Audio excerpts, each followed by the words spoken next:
ঝিনাইদহের কালীগঞ্জে নির্বাচনী সমাবেশ করেছে ধানের প্রতীকে বিএনপি প্রার্থী রাশেদ খান।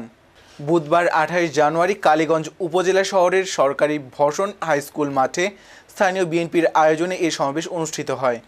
সমাবেশ উপলক্ষে দুপুরের পর থেকে ঝিনাইদহ সদরের 4টি ইউনিয়ন ও কালীগঞ্জ উপজেলার বিভিন্ন স্থান থেকে সমাবেশস্থলে আসতে শুরু করেন নেতাকর্মীরা।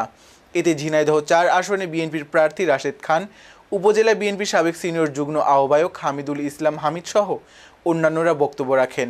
নির্বাচিত হলে এই আসনে শিক্ষা, স্বাস্থ্য ও ভঙ্গুর যোগাযোগের উন্নয়ন করবেন বলে আশ্বাস দিয়ে রাশেদ খান আগামী 12 ফেব্রুয়ারির ধানের শীষে ভোট দিয়ে বিএনপির হাতকে শক্তিশালী করার আহ্বান জানান।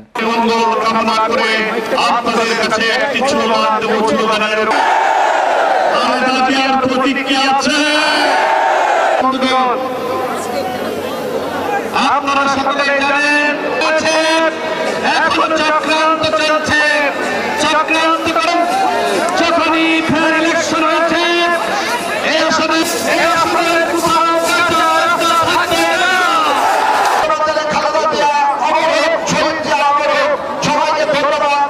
আমি কথা দিচ্ছি এই রাস্তাঘাটের উন্নয়ন হবে ইনশাআল্লাহ। আপনারা টেলিভিশন প্রোডাকশনে আমাকে দেখেন উপস্থিত আছেন জনতার নেতা এবং ধানের শীষ প্রতীকে